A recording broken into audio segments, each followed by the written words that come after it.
ହରିପୁର ବୋଲି ଗୋଟିଏ ସୁନ୍ଦର ଗାଁଟିଏ ଥିଲା। ସେଠାରେ ରହୁଥିଲା କପିଳା ନାମକ ଗୋଟିଏ ପିଲାଟିଏ। କପିଳା ସବୁବେଳେ ତାଠାରେ ବସି ଗପ କରୁଥାଏ। ଗପ ମାରିବା ହଉଛି ତାର ଗୋଟେ ନୀତିଦିନିଆ ଅଭ୍ୟାସ। ଦିନକର କଥା। ମା ତୁମ କଥାଟା ଟିକେ ଶୁଣୁନ। ଆରେ ମୁଁ ଶୁଣ ବା, ଆଜି ନାଇଁ କି ମତେ ଭାରି ଭୋକ ହଉଛି, ଆଉ ମତେ ଟିକେ ପଖାଳ ଖାଇବାକୁ ମନ ହଉଛି। ତମର ସେ ଯୋଉ ପଖାଳ ଭାତକୁ ଆଳୁ ଭର୍ତ୍ତାଟା ଭାରି ମଜା ଲାଗିବ। ଶୁଣ, ଆଜି ସ୍କୁଲରେ ନୁହଁ କି ଗୋଟେ ଭାରି ମଜା କଥାଟେ ହେଲା। ଭାବୁଛି କହିବି ବୋଲି ଯେ, କିନ୍ତୁ ଖାଇବା ପୂର୍ବରୁ ହିଁ କହିଦେବି। ଶୁଣ, ଆଜି ସମ୍ରାଟ ଆଉ ମୋ ଭିତରେ ହଉ ଶୁଣେ, ଯା ପ୍ରଥମ ଗୋଡ଼ ହାତ ଧୁଆ ଦେଇ ହେଇକି ଆସିଯା, ଖାଇସାରେ ପରେ ତୁ ଯାହା କହିବୁ ମୁଁ ଶୁଣେଇବି। ଯା ଖାଇଦେ, ନହେଲେ ଦେହଟା ଖରାପ ହେଇଯିବ। ଯା ମୋ ଧନଟା ବା, ଶୁଣେ ମୋ କଥା ଶୁଣ। ତୁ ଯା ଆଗ ଗୋଡ଼ ଧୁଆ ଧୁଇ ହେଇ ଆସିଯା, ପରେ ଖାଇବୁ ଏବଂ ତାପରେ ତୁ ଯାହା କହିବୁ ଦିନ ସାରା ବସିବି ପରା, ମୁଁ ତୋ କଥା ଶୁଣେଇବି। ଯା। କପିଳା ଖାଇସାରି ଖଟ ଉପରେ ବସିଥାଏ। ଏକଲା ବସି ବସି ମନରେ ଭାବୁଥାଏ କିଛି ଗୋଟିଏ ଥଟ୍ଟା ପରିହାସର ଗୋଟିଏ କାହାଣୀଟିଏ। ଏତିକି ସମୟରେ ମା ଆସନ୍ତି, ପାଖରେ କହନ୍ତି, ଆରେ କପିଳା, ଯା ସେ ଖେଳଣା ଗୁଡ଼ାକ ସଜାଇକି ରଖିଥାଏ, ଆଉ ତୋର ବହିପତ୍ର ଗୁଡ଼ାକ ସଜାଡ଼ି ଦେ। କାଲିକି ବା ସ୍କୁଲକୁ ଯିବୁ। ସବୁବେଳେ ଏମିତି ଛୋଟ ପିଲା ଭଳିଆ କ'ଣ ହଉଛୁ? ଟିକେ ଚାଲାକି ହ। ସବୁବେଳେ ହେଲେ ଗପୁଥା, ବୁଦ୍ଧିସୁଦ୍ଧି ତୋର ଟିକେ ବି ନାହିଁ। ଆରେ ମା, ତମେ ଖାଲିଟାରେ ଚୁଥାଟାରେ ଟେନସନ ହଉଛ। Don't worry, I will do this. ଆରେ ମା, ଦେଖିଲ ନା ମୋ ଇଂଲିଶ କେମିତି ହଉଛି? ଶୁଣ, ମୁଁ ଟିକେ ବୁଲିକି ଆସେ, ତାପରେ ସେ କାମ କରିଦେବି। ଏତିକି କହିସାରିବା ପରେ କପିଳା ଘରୁ ବାହାରିଯାଏ ରାମୁ କାକା ପାଖକୁ।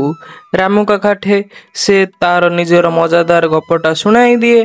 ତାର ତ କଥା କହିବା ହିଁ ଗୁଣ, ତେଣୁ ସେ କଥା କହିସାରି ସେ ଦିନ ଯାଏ ତାର ଚାଲିଯାଏ। ପରଦିନ ଥିଲା ତାର ସ୍କୁଲକୁ ଯାଏ ଏବଂ ଶିକ୍ଷକ କପିଳାକୁ ପଚାରନ୍ତି, ଆରେ କପିଳା, ସ୍କୁଲର ହୋମୱାର୍କ କାହିଁକି କରିନୁ? ନାଇଁ ମ୍ୟାମ୍, ମୁଁ କାଲିର କଥା କହୁଛି। ଆରେ କାଲି ନୁହଁ କି, ସକାଳୁ ରାତି ପର୍ଯ୍ୟନ୍ତ ଯେତିକି ଯାକ ସବୁ କାମ ହେଇଥିଲା ସେଇଟା ମୋ ମାଆ କୁ କହୁଥିଲି। ଆଉ ସେତିକୁ କହିଲା ବେଳେ ତ ମୋର ସବୁ ସମୟ ଚାଲିଗଲା, ଆଉ ହୋମୱାର୍କ କେତେବେଳେ କରିବି? ଏହା ଶୁଣି ଶିକ୍ଷକ କହନ୍ତି, କପିଳା, ସବୁବେଳେ କଥା କହିଲେ ହବନି, କାମକୁ ମଧ୍ୟ ସମୟ ଦେବା ଶିଖ। ଏବେ ଛୋଟ ପିଲା ହୋଇନାହୁଁ, ସବୁବେଳେ କ'ଣ ଏଗୁଡା କହିବାକୁ ପଡିବ କି? ହଉ, ଆଜି ତତେ ଛାଡିଦେଲି, କାଲିକି ନିଶ୍ଚୟ କରିକି ଆଣିଥିବୁ, ନହେଲେ କାଲିକି ସାରଙ୍କୁ କହି ନିଶ୍ଚୟ ପନିଶମେଣ୍ଟ ଦେବି।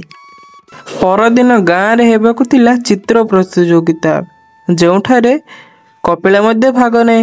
ଏଥିପାଇଁ ମା ଆସି ତା ପାଖରେ କୁହନ୍ତି, ଆରେ କପିଳା, କ'ଣ ଶୁଣିଛୁ ନା ନାଇଁ? ଆରେ କାଲି ତୋର ବା ଚିତ୍ର ପ୍ରତିଯୋଗିତା ଅଛି। ଯା ଅଭ୍ୟାସ କରିବୁ, ନହେଲେ ସେଠାରେ କେମିତି ପୁରସ୍କୃତ ହେବୁ। ଯା ମୋ କଥା ମାନ, ନହେଲେ ପୁଣି ଥରେ ପଛରେ ପସ୍ତେଇବୁ। ହଁ ମା, ହେଲେ ଶୁଣ, ମୁଁ ଟିକେ ଯାଇକି ରାନୀକୁ ଆଉ ରାମୁ କାକାଙ୍କୁ କହିଦେଇ ଆସେ। ଯେହେତୁ ମୁଁ ପ୍ରତିଯୋଗିତାରେ ପ୍ରଥମ ହେବି, ସମସ୍ତେ ତ ଜାଣିବାକୁ ପଡିବ ନା। ମାଙ୍କୁ ଏତିକି ସବୁ କହିସାରିବା ପରେ ମାଙ୍କ ବି ମନ ଦୁଃଖ ହଉଥାଏ। ଏହାପରେ କପିଳା ସେ ସବୁ କଥା ମାଙ୍କୁ କହିସାରିବା ପରେ ରାନୀ ପାଖକୁ ଆସେ। ରାନୀକୁ କହେ, ହେ ରାନୀ, ତୁ ଜାଣିଛୁ ନା ନାଇଁ? ଆରେ କାଲି ଆମର ଯୋଉ ପ୍ରତିଯୋଗିତା ହବ, ଚିତ୍ର ପ୍ରତିଯୋଗିତା, ଆରେ ସେଠାରେ ବା ମୁଁ ପ୍ରଥମ ହେବି। ତମେ ମାନେ କାହିଁକି ପରିଶ୍ରମ କରୁଛ? ମୁଁ ତ ପ୍ରଥମ ହେବି, ମୁଁ ଜାଣିଛି। ରେ ରାମୁ କାକା, ଆରେ ତମେ ଜାଣିଛ ନା ନାଇଁ? ଆରେ କାଲି ଯୋଉ ଆମର ଚିତ୍ର ପ୍ରତିଯୋଗିତା ହବ, ସେଟାରେ ମୁଁ ଭାଗ ନଉଛି। ତମେ ପ୍ରତିବର୍ଷ ଭଳି ଏ ବର୍ଷ ବି ଆସିବ। ଆରେ କିନ୍ତୁ କ'ଣ ଯେ? ଶୁଣେ, ମୁଁ ତ ଯିବି, ମୁଁ ଜାଣିଛି, କିନ୍ତୁ ତୁ ପ୍ରଥମ ଆସିବା ପାଇଁ ଅଭ୍ୟାସ ଠିକରେ କରିଛୁ ତ? ନହେଲେ ତତେ ହିଁ ଖରାପ ଲାଗିବ, ଆଉ ଆମମାନଙ୍କୁ ବି ଖରାପ ଲାଗିବ। ଶୁଣେ, ତୁ ଅଭ୍ୟାସ କରେ, ତାପରେ ଦେଖିବା ଯାହା ହବ। ଆଉ ଶୁଣେ, ଯା ହେଲା। ଆରେ ରାମୁ କାକା, ଆରେ ତମେ କିଛି ତ ଜାଣୁନ। ଆରେ ଏସବୁ ଯୋଉ କାମ ଗୁଡାକ ନୁହଁ କି, ଚିତ୍ର କରିବା, ପାଠ ପଢିବା, ନାଚ ଗୀତାରେ ସବୁଥିରେ ମୁଁ ଧୁରନ୍ଧର। ତମେ ତ କିଛି ତ ଜାଣୁନ, ଖାଲି ସେ ଚାଷ ବାସ ହିଁ ଜାଣିଥାଉ। ମୁଁ ଆସୁଛି, ମୁଁ ଆହୁରି ସାଙ୍ଗସାଥିକୁ କହିବାର ଅଛି। ଆରେ ଶୁଣେ, ଆରେ ଦେଖିକି ଯା, ପଡିଯିବୁ। କାହିଁକି ସେମିତି ହଉଛୁ? ପାଗଳାଟା। ଏତିକି କହି କପିଳା ସେଠାରୁ ଚାଲି ଆସେ ତାର ସମସ୍ତ ସାଙ୍ଗସାଥି ବସିଥିବା ଗୋଟିଏ ଗଛ ତଳକୁ। ସେଠାରେ ସମସ୍ତେ ବସିଥାନ୍ତି, କିଏ କ'ଣ ଚିତ୍ର କରିବା ଭାବୁଥାନ୍ତି। ଏତିକି ସମୟରେ ସେଠାରେ ଯାଇ ପହଞ୍ଚେ କପିଳା ଏବଂ ସମସ୍ତଙ୍କୁ କହେ, କାହିଁକି ସେଗୁଡାକ କରୁଛ? ମୁଁ ତ ପ୍ରଥମ ହେବି। ପରଦିନ ମଧ୍ୟ ଉଠି ସକାଳୁ ଚାଲିଯାଏ ମେଳାକୁ ଏବଂ ସେଠାରେ ମଧ୍ୟ ଚିତ୍ର ପ୍ରତିଯୋଗିତାରେ ଭାଗ ନେବ। ତେଣୁ ସେ ସେଠାକୁ ଚାଲିଯାଏ। ମେଳା ଆରମ୍ଭ ହୁଏ, ଚିତ୍ର ପ୍ରଦର୍ଶନ ସମସ୍ତେ କରନ୍ତି। ଏହା ପରେ ଘୋଷଣା ହୁଏ କିଏ ବିଜେତା ହୋଇ। ଶୁଣ ଶୁଣ ଶୁଣ, ଆଜି ହୋଇଥିବା ଚିତ୍ର ପ୍ରତିଯୋଗିତାରେ ରାଜୁ ସବୁଠୁ ପ୍ରଥମ ସ୍ଥାନ ଅଧିକାର କରିଛି ଏବଂ ସଭା ଶେଷରେ ରହିଛି କପିଳା। କପିଳା ମନ ଦୁଃଖ କରି ବସିଥାଏ। ଏତିକି ସମୟରେ ମା ଆସନ୍ତି। ମା ମନ କେମିତି ବା ଅବୁଝା ରହିବ, ତେଣୁ ସେ ନିଜେ ବୁଝନ୍ତି ଏବଂ ପାଖକୁ ଆସି କପିଳାକୁ ବୁଝାଇ କୁହନ୍ତି, ମୋ ଧନ, ମୋ ସୁନାଟାରେ ମନ ଦୁଃଖ କରେ ନା। ଶୁଣେ, ମୁଁ ଯେମିତି କହୁଛି ତୁ ସେମିତି କର।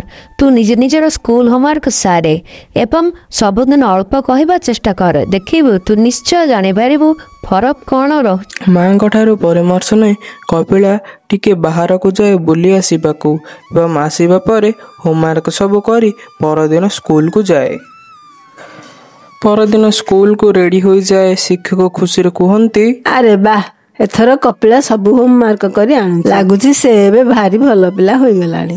ହଁ ମ୍ୟାଡ଼ାମ, ମୁଁ ଏଥର ଭଲ ପାଠ ପଢ଼ିବି ଓ ଆମ ସ୍କୁଲର ନାଁ ରଖିବି, ବାପା ମାଙ୍କ ନାଁ ରଖିବି, ଏ ଦେଶ ଜାତିର ନାଁ ରଖିବି। ମୁଁ ଆଉ ଏଥର ବେଶୀ ଗପିବି ନାହିଁ। ହଉ, ଏଥର ମନ ଦେଇ ପାଠ ପଢ଼, କ୍ଲାସରେ ଫାଷ୍ଟ ହେବା ଚେଷ୍ଟା କର। ମା, ଆଜି ନୁହେଁ କି, ଆଜି ଆମ ସ୍କୁଲରେ ଆମ ଶିକ୍ଷକ ବହୁତ ଖୁସି ହେଲେ ଏବଂ ମୋତେ ସୁନା ପିଲା ବୋଲି କହିଲେ। ମୁଁ ଆଜି ସବୁ ହୋମୱାର୍କ କରିଦେଇଥିବାରୁ ମୋ ଉପରେ ବହୁତ ଖୁସି ହେଲେ। ମୁଁ ଏଥର ସବୁଦିନ ଏପରି ହୋମୱାର୍କ କରିବି ଆଉ ବହୁତ କଥାବାର୍ତ୍ତା କରିବିନି। ଯେତିକି ଦରକାର ସେତିକି କହିବି। ଶୁଣେ, ଅଧିକ କଥା କହିବା କିମ୍ବା କଥା କହିବାଟା ଖରାପ ନୁହେଁ, କିନ୍ତୁ ଆବଶ୍ୟକଠୁ ଅଧିକ କଥା କହିଲେ ଆମକୁ ହାନି ପହଞ୍ଚାଇଥାଏ। କାରଣ ଅଧିକ କଥା କହିବା ଦ୍ୱାରା ଆମର ସମ୍ମାନ ନଷ୍ଟ ହୋଇଥାଏ। ତେଣୁ ସବୁବେଳେ ବି ଠିକ୍ ମାର୍ଗରେ ଯିବାକୁ ଚେଷ୍ଟା କର। ଅଳ୍ପ କଥା କହ, କୁହାମୁଣ୍ଡା କପିଳା ହେବାକୁ ଚେଷ୍ଟା କରିବୁନି।